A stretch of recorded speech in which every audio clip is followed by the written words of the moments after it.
दुनिया में कहते हैं वैसे 7 वंडर है, 7 अजूबे हैं, पर आजकल वर्ल्ड मीडिया के दृश्य से देखकर यही बोलना पड़ेगा कि 8वां अजूबा भारत की विदेश नीति है, फॉरेन पॉलिसी है, जो अद्भुत है। क्योंकि दुनिया में कोई भी एक देश नहीं है जिनके प्रधानमंत्री या राष्ट्रपति उन दो देश के लीडर से मिले लगातार कंटिन्यूसली कुछ ही महीने में बैक टू बैक, जो आपस में युद्ध कर रहे हैं, जिसमें लड़ाई चल रहा है। और आप जानते हैं, जब से मोदी जी यूक्रेन पहुंचे हैं तब से यूक्रेन के अंदर कोई इमरजेंसी सायरन नहीं बजा है, क्योंकि मोदी जी यूक्रेन के अंदर थे। इसलिए आमतौर पर यूक्रेन में अगर आपने दोस्तों युद्ध देखी या कोई वार से रिलेटेड मूवी देखी हो या कोई स्टोरी पढ़ी हो तो आप इमरजेंसी सायरन के बारे में सुनते होंगे। यूक्रेन शहर में या कीव में या आसपास के शहर में ऊपर आवाजें आती है, उसी को इमरजेंसी सायरन कहते हैं। लेकिन जब तक मोदी जी यूक्रेन में थे तब तक एक बार भी इमरजेंसी सायरन नहीं बोला, कोई आवाज नहीं आई। यानी रसिया मोदी जी के सम्मान में, भारत के सम्मान में हमले बंद कर दिए। आज पूरी दुनिया कह रही है, मान रही है, भारत की जियोपॉलिटिक्स जो है वह जबरदस्त तरीके से निखर कर आ रही है। पूरा दुनिया का हेडलाइन यही है, PM Narendra Modi become the first head of state to visit Ukraine during the war and also become the first prime minister to visit after full diplomatic relation. यही पूरी दुनिया की हेडलाइन है दोस्तों, भारत का जलवा है। अब समझते हैं दोस्तों, तकरीबन 1.5 महीना पहले, 2 महीना पहले मोदी जी गए थे मॉस्को व्लादिमीर पुतिन से मिलने। जब वो पुतिन से मिले तब दुनिया में बवाल हो गया, भाई साहब मोदी जी गए क्यों?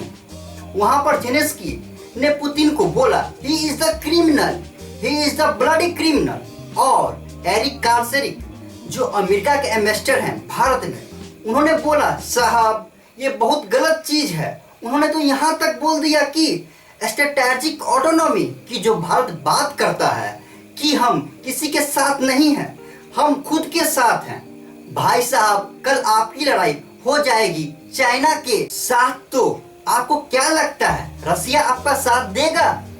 यह सब बातें अमेरिका के राजदूत ने बोली। और अमेरिका में वहाँ पे उनके नेशनल सिक्योरिटी एडवाइजर, अमेरिका के सेक्रेटरी ऑफ डिफेंस, सब लोग परेशान की मोदी जी आखिर क्यों गए रसिया। इन्होंने नहीं जाना चाहिए था, क्योंकि इन लोगों को यह लगता है कि समाधान ये है, सॉल्यूशन ये है कि रसिया को पूरी दुनिया से अलग थलग करो, आइसोलेट करो। इनको नहीं पता कि रसिया के पास दुनिया भर का गैस पड़ा है, दुनिया भर का तेल पड़ा है।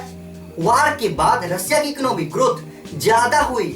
जब शांति काल में रसिया था तब रसिया की इतनी ग्रोथ नहीं थी, तब उनकी इतनी ग्रोथ नहीं थी। युद्ध के बाद तो उनकी ग्रोथ ज्यादा हो गई, क्योंकि डोमेस्टिक एक्सपेंशन बढ़ गई, विदेशी कंपनी सब देश छोड़ के भाग गए, तो खुद ही मैन्युफैक्चर करने लगा, तो खुद ही सारा सामान बनाने लगा, सस्ते दाम पर तेल बेचने लगा। तेल की कमी थोड़ी है रसिया में। They are very very rich in oil, gas, petroleum etcetera. देखिए दोस्तों, जब आप पगला के कोई डिसीजन लेते हैं गुस्सा में, तो अक्सर आपका डिसीजन गलत होता है। वही किया है पूरा वेस्टर्न देश सब। वहां पर लोग का इकोनॉमी हालात बहुत खराब है इस टाइम। कई वेस्टर्न देश का तो निगेटिव जीडीपी ग्रोथ हो गया है युद्ध के बाद। रसिया पे सेंक्शन डाल दिया कि तुम ये नहीं कर सकते, वो नहीं कर सकते, डॉलर में ट्रेड नहीं कर सकते और बहुत कुछ। पर रसिया का हुआ क्या? कुछ नहीं, और तेजी से बढ़ रहा है।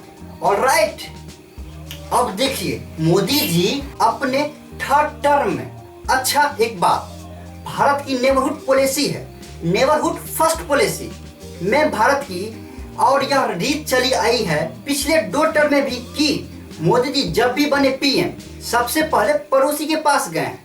यहाँ पे नहीं गए। इस 3rd टर्म में अपनी पहली बायलैटरल विजिट रसिया कर रहे हैं। क्यों कर रहे हैं भैया? हाँ, इटली गए थे, लेकिन that is G7, that was not a bilateral visit. वो G7 के लिए गए थे। पहला उनका फॉरेन ट्रिप था। अब आखिर रसिया मोदी जी गए क्यों? मोदी जी पूरी दुनिया को ये बताने की हमारे कुछ रिश्ते हैं रूस के साथ, और ये भी बताने के लिए गए थे। और वहां पर बोला सबके सामने, यार पुतिन ये लड़ाई बंद करो, यह लड़ाई ठीक नहीं है, इस टाइम लड़ाई करना ठीक नहीं है। दोस्तों, भारत सच्चा दोस्त है। कैसे? देखिए सच्चा दोस्त कौन होता है? जो आप कुछ गलत कर रहे हो उसमें आपका साथ ना दे। भारत इसलिए सबके सामने बोला, यार पुतिन अभी लड़ाई झगड़ा का समय नहीं है। और पुतिन साहब ने भी बड़े ही शांति से बात को सुना और कहा, भारत का विचार का हम पूरे दिल से सम्मान करते हैं। और उन्होंने यहाँ तक कह दिया कि हमें पता है भारत पे कितना प्रेशर डाला जा रहा है। अब मोदी जी पहुंच गए यूक्रेन, कीव, और वहां पर आमने सामने बैठकर, एक तरफ Modi ji, right hand side में अजीत डोभाल साहब, लेफ्ट हैंड साइड में एस जयशंकर साहब, और सब ये लोग मिलके जेलेंस्की को बताएंगे कि शांति कैसे करना है। सुनो ध्यान से, ज्यादा उड़ो मत। वेस्ट और अमेरिका के कहने पर मोदी जी धीरे से या इशारों में यह बात कही ही होगी जेलेंस्की को। खैर दोस्तों, इसको कहते हैं landmark sort of historic visit जो हुआ है। अभी तो कैसे गए, ट्रेन में बैठ के गए, फिर क्या हुआ, ये सब हम लोग बातें कर रहे हैं ना। अब आपको कुछ दिन में पता चलेगा इसके फायदे। और अगर डोनाल्ड ट्रंप बन जाता है राष्ट्रपति अमेरिका का, तो ये लड़ाई खत्म हो जाएगी। अगर वो नहीं बनता प्रेसिडेंट, अगर कमला हैरिस बन जाती है प्रेसिडेंट, ये लड़ाई चलेगा, राइट। लेकिन दुनिया यह जरूर याद रखेगी कि इंडिया का क्या किरदार था, मोदी जी का क्या किरदार था। अब यह गया है, इन्होंने जान लगाई है। कोई ऐसा हेड ऑफ स्टेट नहीं है भाइयों, पूरी दुनिया में 197 कंट्री है, 200 के आसपास। आप ऐसा कोई बंदा बता दो जो कि दोनों देश में गया हो, जो दोनों देश में जाकर बोला लड़ाई बंद करो, कोई नहीं है। Modi ji has the first person, ठीक है जी।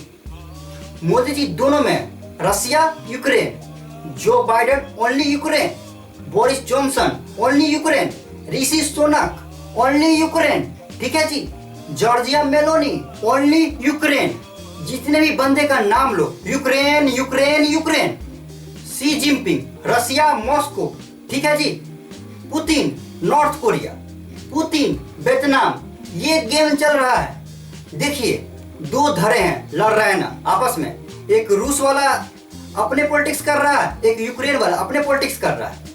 रूस को सपोर्ट 2-3 देश का है, यूक्रेन को पूरा वेस्ट का सपोर्ट है, अमेरिका का सपोर्ट है। ये दोनों के दोनों आपस में नाच रहे हैं। भारत ये कह रहा है ऐसे हो जाओ यार, पहले एक साथ बैठो तो बात तो करो। अगर दोस्तों अमेरिका को ये लगता है कि हथियार दे के, पैसे दे के एक दिन यह लड़ाई जीत जाएगा, तो भाई साहब यह चीज होने नहीं वाली। दिस इज इम्पॉसिबल, यह हो ही नहीं सकता। तो दोस्तों भारत जो कह रहा है, पहले दिन से कह रहा है, भाई बैठो, बातचीत से इसका हल निकलेगा। दोस्तों इसलिए मैं स्टार्टिंग में कहा, भारत 8वां अजूबा है जो दोनों देश बैक टू बैक गया और दोनों देश ने दिल खोलकर भारत का स्वागत किया, सम्मान किया। जेलेंस्की बोल रहे हैं हिस्टोरिक है, क्योंकि पहली बार कोई भारत के प्रधानमंत्री हमारे देश में आया, और वो भी युद्ध में। दोस्तों ये वीडियो देखने के लिए आपको बहुत बहुत धन्यवाद। उम्मीद करता हूँ आपको ये वीडियो पसंद आया हो, इससे कुछ नया सीखा हो। तो वीडियो को लाइक करें, शेयर करें, कमेंट जरूर करें, चैनल को सब्सक्राइब कर लें। तो दोस्तों स्वस्थ रहिए, मस्त रहिए। जय हिंद, वंदे मातरम।